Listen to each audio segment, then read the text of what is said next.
तो वापस स्वागत है आपका इस नए वीडियो में।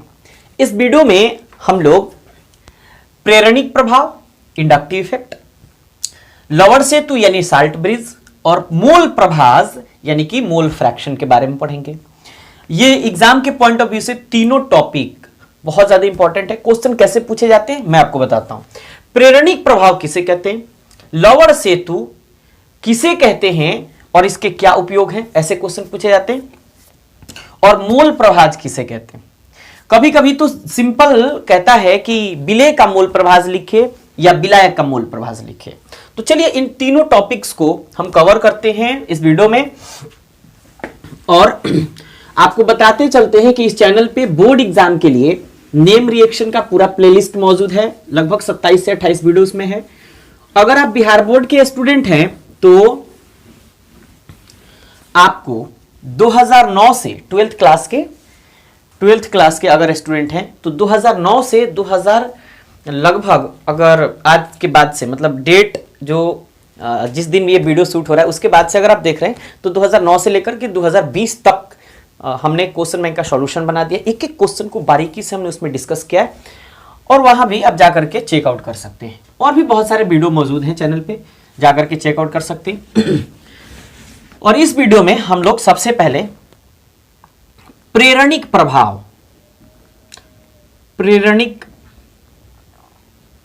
प्रभाव यानी कि इंडक्टिव इफेक्ट, हिंदी में कहते हैं इंडक्टिव इफेक्ट, सॉरी अंग्रेजी में कहते हैं इंडक्टिव इफेक्ट, हिंदी में कहते हैं प्रेरणिक प्रभाव।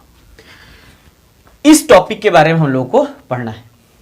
तो देखिए inductive effect 11th class organic का एक इलेक्ट्रॉन डिस्प्लेसमेंट इफेक्ट है, जिसमें हम लोग ये जानेंगे कि वाकई अगर कोई पोलर कोवैलेंट बॉन्ड वाला, सिग्मा बॉन्ड वाला अगर कोई कंपाउंड हो तो अधिक इलेक्ट्रोनेगेटिव एटम और थोड़ा उससे कम इलेक्ट्रोनेगेटिव एटम हो तो अधिक इलेक्ट्रोनेगेटिव एटम ना दूसरे कम इलेक्ट्रोनेगेटिव एटम से इलेक्ट्रॉन को अपनी तरफ खींचता है। जैसे ही खींचता है तो एक के ऊपर पार्शियल नेगेटिव और दूसरे के ऊपर पार्शियल पॉजिटिव चार्ज पैदा हो जाता है। इसी प्रभाव को हम लोग इंडक्टिव इफेक्ट कहते हैं। तो जरा देखते हैं आखिर ये प्रेरणिक प्रभाव यानी कि इंडक्टिव इफेक्ट है क्या। उसके बाद डिफिनीशन की बात करेंगे, क्योंकि बोर्ड लेवल के लिए हम ये वीडियो बना रहे हैं तो पहले एग्जाम्पल आपको समझना जरूरी है, नहीं तो आप नहीं समझ पाएंगे। देखिए पहली बात ये कि सिंगल बॉन्ड को सिग्मा बॉन्ड कहते हैं और सिग्मा बॉन्ड में दो इलेक्ट्रॉन्स होते हैं, एक इस छोर पे एक इस छोर पे। क्लियर। अगर हम मान के चलिए कि ये CH2, ये CH2 और ये CH3 लिख दे और इधर एक क्लोरीन एटम लिख दे, तो ये है नॉर्मल प्रोपाइल क्लोराइड। नाम क्या है? नॉर्मल प्रोपाइल क्लोराइड या क्लोरोप्रोपेन। नॉर्मल प्रोपाइल क्लोराइड या 1 क्लोरोप्रोपेन, इसी को क्या कह सकते हैं? 1 क्लोरोप्रोपेन। जरा देखिए, अब देखिए इस कंपाउंड में ये सिंगल पोलर कोवैलेंट कंपाउंड है। पोलर इसलिए क्योंकि ये इलेक्ट्रोनेगेटिव है, विद्युत ऋणात्मक है। इसको क्या कहते हैं? विद्युत ऋणात्मक, हिंदी में विद्युत ऋणात्मक। तो विद्युत ऋणात्मक है जिसको इलेक्ट्रोनेगेटिव कहते हैं। और ये कार्बन जो है थोड़ा इससे कम विद्युत ऋणात्मक है। तो होता यह है कि जब किसी पोलर कोवैलेंट कंपाउंड में अधिक इलेक्ट्रोनेगेटिव एटम किसी कम इलेक्ट्रोनेगेटिव एटम से, इस कार्बन से, इस हाइड्रोजन को थोड़ा पीछे दिखा देते हैं ताकि आपको ज्यादा समझ में आएगा। इस कार्बन से अपना, इसके इलेक्ट्रॉन्स को अपनी तरफ ना शिफ्ट करने की कोशिश करता है। अपनी तरफ जैसे ही शिफ्ट करने की कोशिश करता है तो ये इलेक्ट्रॉन यहां चला जाता है, तो थोड़ा दूर जाता है और जैसे ही थोड़ा दूर जाता है तो जाकर के रुक जाता है। जैसे ही रुक जाता है तो उसके बाद क्लोरीन के ऊपर थोड़ा दूर जाता है तो थोड़ा को डेल्टा से सूचित करते हैं और जैसे ही इलेक्ट्रॉन जाएगा तो इलेक्ट्रॉन के ऊपर नेगेटिव चार्ज होता है, तो थोड़ा दूर गया तो इलेक्ट्रॉन के नेगेटिव चार्ज के कारण इसके ऊपर नेगेटिव चार्ज पैदा हो जाता है और ये इलेक्ट्रॉन यहां से शिफ्ट होकर के यहां चला जाता है। और जैसे ही इलेक्ट्रॉन इधर की तरफ जाता है तो थोड़ा दूर गया तो इसके ऊपर पॉजिटिव चार्ज पैदा हो जाता है। तो कहता है डिफिनीशन क्या कहता है, जरा देखिए। डिफिनीशन कहता है कि किसी सिग्मा बॉन्ड, कौन सा बॉन्ड, सिग्मा बॉन्ड, ये सिंगल बॉन्ड है ना, ये सिंगल बॉन्ड को सिग्मा बॉन्ड कहते हैं। क्या कहते हैं, सिग्मा बॉन्ड कहते हैं, सिग्मा बॉन्ड। जरा सुनिए, और सिग्मा बॉन्ड कैसा होता है, ऐसे बिल्कुल 6 के समान लगभग। देखिए, किसी सिग्मा बॉन्ड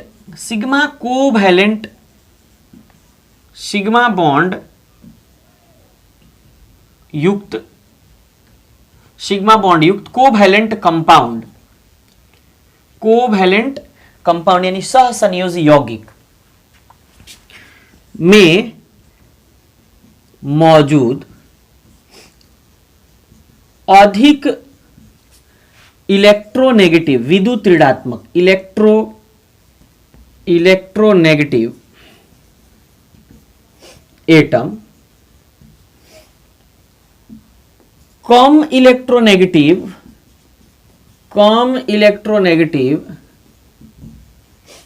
एटम से इलेक्ट्रॉन को अपनी तरफ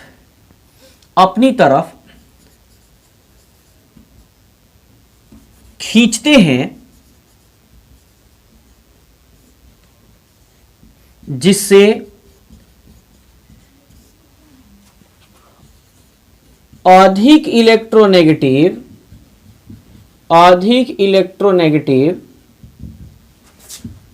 एटम पर पार्शियल मतलब आंशिक, पार्शियल का मतलब आंशिक, पार्शियल नेगेटिव चार्ज और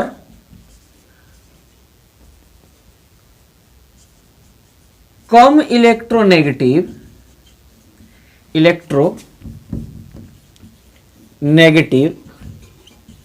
एटम पर, यानी कम इलेक्ट्रोनेगेटिव एटम कौन है, कार्बन एटम पर पार्शियल पॉजिटिव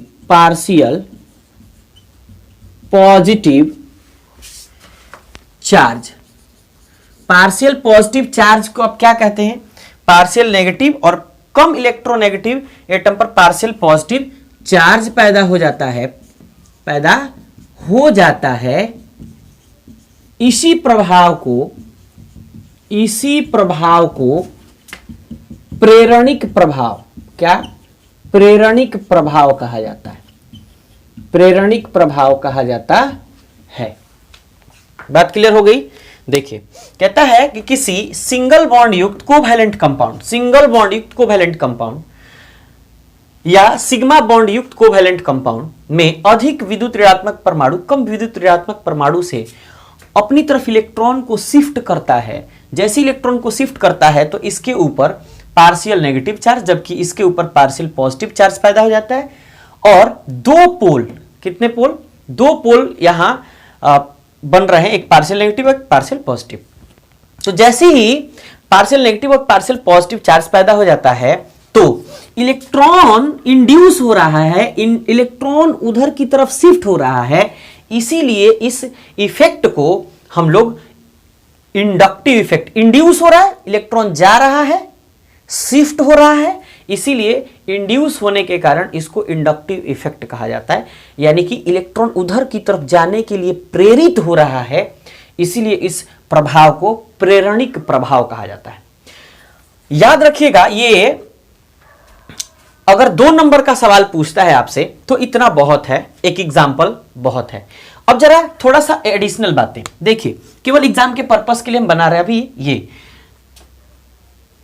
इंडक्टिव इफेक्ट यानी प्रेरणिक प्रभाव हमेशा एक परमानेंट इफेक्ट है। कौन सा, ये एक परमानेंट इफेक्ट है, मतलब हमेशा के लिए मौजूद रहता है।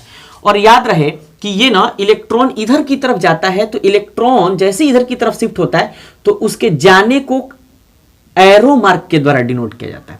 उधर की तरफ जा रहा है तो एरो मार्क के द्वारा डिनोट किया जाता है। और जरा सुनिए, यह प्रभाव 3 कार्बन एटम तक मौजूद रहता है। कितने कार्बन एटम तक, 3 कार्बन एटम तक। तो यहां से इधर गया और देखिए जैसे इलेक्ट्रॉन इधर की तरफ शिफ्ट होता है इसके पास इलेक्ट्रॉन की कमी हो जाती है, ये कहता है भाई हमको इलेक्ट्रॉन चाहिए, तो क्या करता है जैसे पड़ोसी लोग होते हैं, चीजों की जरूरत होती है, घटती है सामान, तो क्या करते हैं दे देते हैं काम चलाने के लिए। तो ये ना कार्बन क्या करता है इनको इलेक्ट्रॉन देता है, तो कितने इलेक्ट्रॉन देता है, ये 2 इलेक्ट्रॉन देता है। अच्छा ये इधर की तरफ जैसे ही जाएंगे, मतलब ये सॉरी 1 इलेक्ट्रॉन देता है, ये इलेक्ट्रॉन जैसे ही इधर की तरफ शिफ्ट होता है तब तक ये जो कार्बन है ये कहता है इनसे कि आप हमको अब इलेक्ट्रॉन दीजिए, क्यों, क्योंकि हमारे पास जो इलेक्ट्रॉन था इधर की तरफ शिफ्ट करा दिए हैं। तो ये क्या करता है, ये कार्बन इधर की तरफ इलेक्ट्रॉन को दे देता है, और कभी भी इलेक्ट्रॉन के शिफ्टिंग को ना एरो मार्क के द्वारा सूचित किया जाता है। तो ओवरऑल क्या कहिएगा, इतनी बातें बहुत है आपके लिए, ये एग्जाम्पल है आपके लिए।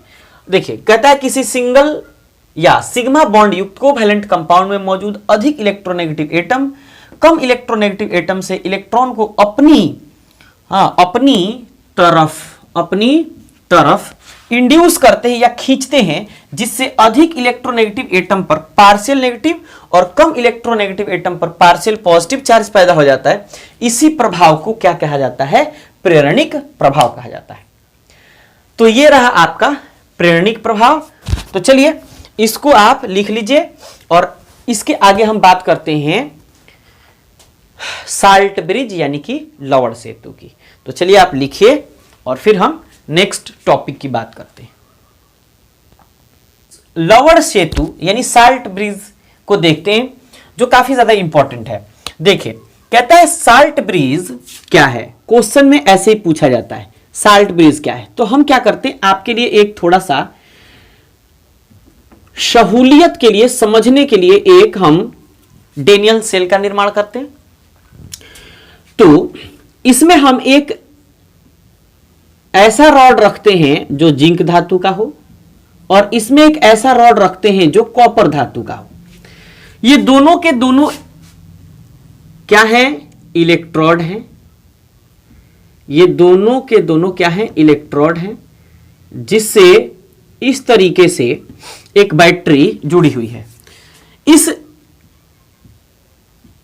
ट्यूब में जरा देखिए, यहां से एक यू आकार की, किस आकार की, यू आकार की एक ब्रिज मौजूद होती है, और इसी यू आकार के ब्रिज को, ब्रिज का मतलब जो दो, देखिए नदी के ऊपर ब्रिज होता है, तो नदी बीच में है और उसके ऊपर से ऐसे ब्रिज, तो एकदम यू आकार का भी आपने देखा होगा, या ऐसे प्लेन भी आपने देखा होगा। तो ये भी ब्रिज है और ये भी एक ब्रिज है।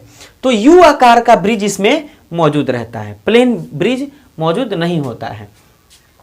आपने ओवर ब्रिज देखा होगा किस कहीं का, तो एकदम ऐसे जाता है और फिर ऐसे आकर के नीचे की तरफ मुड़ता है। तो ये हमने एक यू आकार का ब्रिज बनाया है, जिसको हम लोग साल्ट ब्रिज कहते हैं, यानी इसी को हम लोग लवण ब्रिज कहते हैं या लवण सेतु कहते हैं, लवण सेतु कहते हैं। बात क्लियर हो गई। इस लवण सेतु में KCl, KNO3, अमोनियम नाइट्राइट, इन सब का ना जेल फॉर्म में, सेमी सॉलिड में अलग अलग पेस्ट या लेई मौजूद होता है, और ये ना सब के सब इनर्ट इलेक्ट्रोलाइट होते हैं। वही आपसे पूछा जा रहा है कि लवण सेतु क्या है। तो जरा देखिए हम कैसे इसको डिफाइन करते हैं। कहेंगे कि लवण सेतु यानी कि साल्ट ब्रिज एक यू ट्यूब है, यू ट्यूब यानी यू आकार का ट्यूब, ये यू आकार का ट्यूब। आप इस यू को आप ऐसे भी बना ले, कोई दिक्कत नहीं है, आप इसको अगर सीधा बनाना चाहें तो सीधा ही बना ले। एक यू ट्यूब है जिसमें इनर्ट यानी अक्रिय, इनर्ट इलेक्ट्रोलाइट, जिसमें इनर्ट इलेक्ट्रोलाइट यानी कि अक्रिय विद्युत अपघट्य। विद्युत अपघट्य का मतलब क्या होता है, विद्युत अपघट्य का मतलब होता है जिससे विद्युत धारा प्रवाहित होती है। तो कह रहा है यहां ना कि इनर्ट, क्या कह रहा है, इनर्ट मतलब जिससे विद्युत धारा प्रवाहित नहीं होगी, एकदम अक्रियाशील कह लो, अक्रिय लिखा है हमने। साल्ट ब्रिज एक यू ट्यूब है जिसमें इनर्ट इलेक्ट्रोलाइट जैसे KCl, क्या क्या लिखा हमने, KCl, KNO3, K2SO4, NH4 NO3 sorry NO2 ammonium nitride कहते हैं इसको, इत्यादि को अलग अलग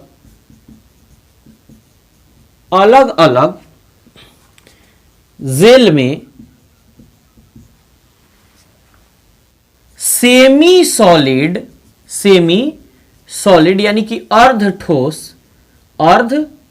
ठोस लेई बनाकर, क्या बनाकर, लेई यानी पेस्ट आप कह सकते हो, लेई बनाकर रख दी जाती है। बात क्लियर हो गई? या ऐसे भी कह सकते हैं कि अलग अलग जेल में अगर सॉल्यूशन, ये एक सॉल्यूशन है, अगर सॉल्यूशन बनाकर रख दी जाती है। तो अलग अलग जेल में सेमी सॉलिड जेल के रूप में भी लिख सकते हो, जेल के रूप में सेमी सॉलिड यानी अर्ध ठोस लेई बनाकर रख दी जाती है। आपने जैम या जेली खाया होगा, बच्चे बड़ी चाव से खाते हैं, या च्यवनप्राश आजकल खाएंगे ना, तो वो ना अर्ध ठोस होता है, चम्मच से निकालते हैं तब तक नीचे कुछ गिर जाता है, तो कुछ मात्रा में उसमें लगता है कि लिक्विड भी है लेकिन ठोस भी है ना, क्योंकि चम्मच से गिरता भी है और चम्मच को पकड़े भी रहता है, तो ठोस भी होता है लिक्विड भी होता है, जिसको हम लोग अर्ध ठोस कहते हैं। ठीक है, तो ये आपका लोअर सेतु का ये 2 नंबर का प्रॉब्लम जो था आपका कंप्लीट हो गया। कहेंगे साल्ट ब्रिज एक यूट्यूब है जिसमें इनर्ट इलेक्ट्रोलाइट अक्रिय विद्युत अपघट्य जैसे KCl, KNO3, K2SO4, NH4, NO2 इत्यादि को अलग अलग जेल के रूप में सेमी सॉलिड यानी अर्ध ठोस लेई बनाकर रख दिया जाता है। बात क्लियर हो गई? यही आपका यूट्यूब है, यही जो उल्टा मौजूद होता है, आप सीधा भी ऐसे लिख सकते हैं। तो आपका 2 नंबर कंप्लीट हुआ। इसमें आपसे एक और बात पूछी जाती है कि इसका उपयोग क्या क्या होता है। तो उपयोग अगर आप लिखना चाहें तो आप लिख लें कि उपयोग सबसे ज्यादा विद्युत धारा प्रवाहित कराने में, इलेक्ट्रॉन को मतलब ऐसे कह सकते हैं कि डेनियल सेल में या किसी भी सेल में विद्युत धारा प्रवाहित कराने में इसका उपयोग किया जाता है,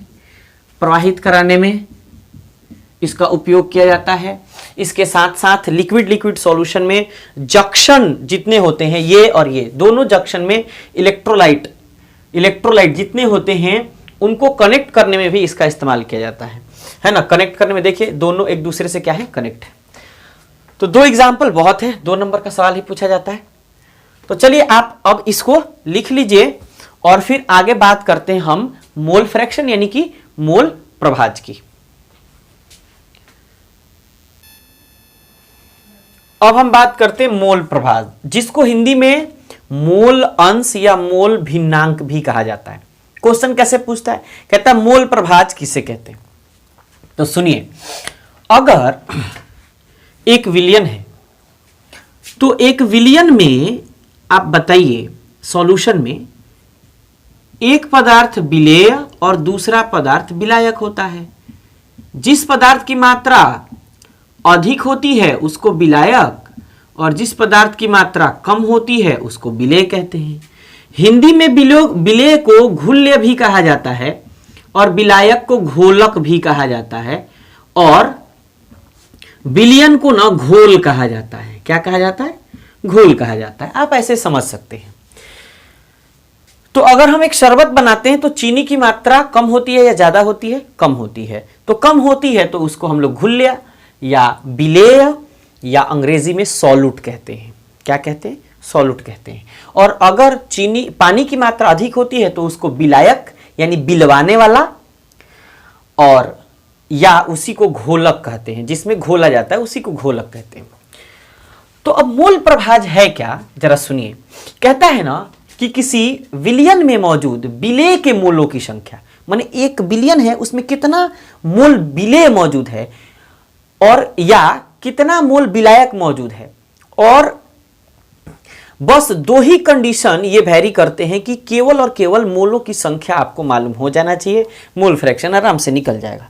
तो पहले हम डिफिनीशन की बात करते हैं, फिर फॉर्मूला की बात करते हैं। चलिए डिफिनीशन की तरफ चलते हैं। तो कहता है कि किसी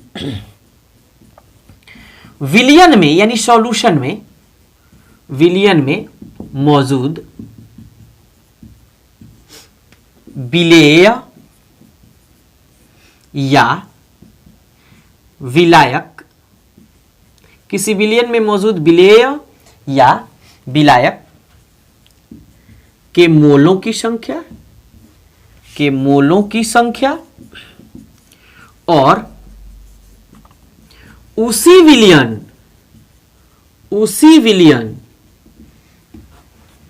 के विलेय और विलायक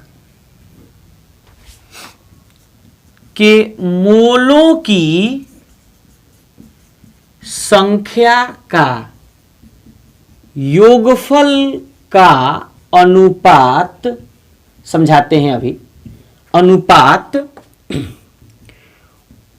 मोल प्रभाज कहलाता है। मोल प्रभाज कहलाता है। बात क्लियर हो गई? सुनिए क्या कह रहा है। बिलियन है विलेय और विलायक, तो विलेय और विलायक दोनों का अलग अलग मोल प्रभाज होता है, अलग अलग। तो विलेय का भी मोल प्रभाज होता है और विलायक का भी मोल प्रभाज होता है। तो कहेंगे कि देयरफॉर, अच्छा एक बात बताइए, मोल प्रभाज को यानी मोल फ्रैक्शन को ना चाई से सूचित करते हैं। चाई बिल्कुल एक्स के समान होता है लेकिन थोड़ा तिरछा, माने ऐसे टेढ़ा होता है, बिल्कुल थोड़ा सा टेढ़ा होता है। बड़का एक्स की तरह रहेगा लेकिन थोड़ा सा टेढ़ा रहेगा। देखिए हमने टेढ़ा दिया है। इसको हिंदी में ना चाई, ऐसे हिंदी प्रोनाउंसिएशन ही लिख लीजिए आप। इसको चाई ऐसे कहते हैं या अंग्रेजी में ऐसे चाई कहते हैं, ऐसे चाई कहते हैं। समझ गए होंगे? अब जरा देखिए, पता नहीं दिख रहा है या नहीं दिख रहा है? दिख रहा है, बिल्कुल दिख रहा है आपको। अब देखिए, तो अब कह रहा है कि किसी विलियन में मौजूद विलेय या विलायक के मोलों की संख्या और उसी विलियन के विलेय और विलायक के मोलों की संख्या का योगफल का अनुपात, अनुपात मतलब बट्टा में रहेगा, नीचे ऊपर बट्टा में, मोल प्रभाज कहलाता है। यदि, अब देखिए आपका डिफिनीशन तो हो गया है, तो यदि विलेय के मोलों की संख्या, विलेय के मोलों की संख्या, मोलों की संख्या को स्मॉल n मान लें और विलायक के मोलों की संख्या को कैपिटल N मान लें, यानी बड़का N मान लें, तो क्या कहेंगे? कहेंगे देयरफॉर विलेय के मोल, विलेय का मोल प्रभाज, विलेय का मोल प्रभाज, तो विलेय का मोल प्रभाज बराबर विलेय के मोलों की संख्या, माने विलेय के मोलों की संख्या, विलेय के मोलों की संख्या बटा, माने जिसका पूछे मोल प्रभाज उसको ऊपर रखेंगे और विलेय प्लस विलायक के मोलों की संख्या, विलेय प्लस विलायक के मोलों की संख्या, ये आप लिख लेंगे तो ये आपका फॉर्मूला हो गया। लेकिन इसको सिंबॉलिकली अगर लिखें तो विलेय के मोलों की संख्या को स्मॉल n से सूचित करते हैं। अच्छा, बटा तो बटा, देखिए बटा है तो बटा। अब विलायक के मोलों की संख्या को कैपिटल N से सूचित करते हैं, तो बटा के नीचे क्या है? विलेय प्लस विलायक, तो विलेय माने स्मॉल n, अब विलायक मतलब कैपिटल N, तो कैपिटल N मतलब ये है कि आप ऐसे भी लिख सकते हैं, इसको कह सकते हैं देयरफॉर चाई ऑफ विलेय, माने विलेय के मोलों की संख्या, सॉरी विलेय का मोल प्रभाज, विलेय का मोल प्रभाज, क्योंकि विलेय का पूछ रहा है और मोल प्रभाज को चाई से सूचित करते हैं, तो चाई ऑफ विलेय बराबर स्मॉल n बटा small n plus capital N।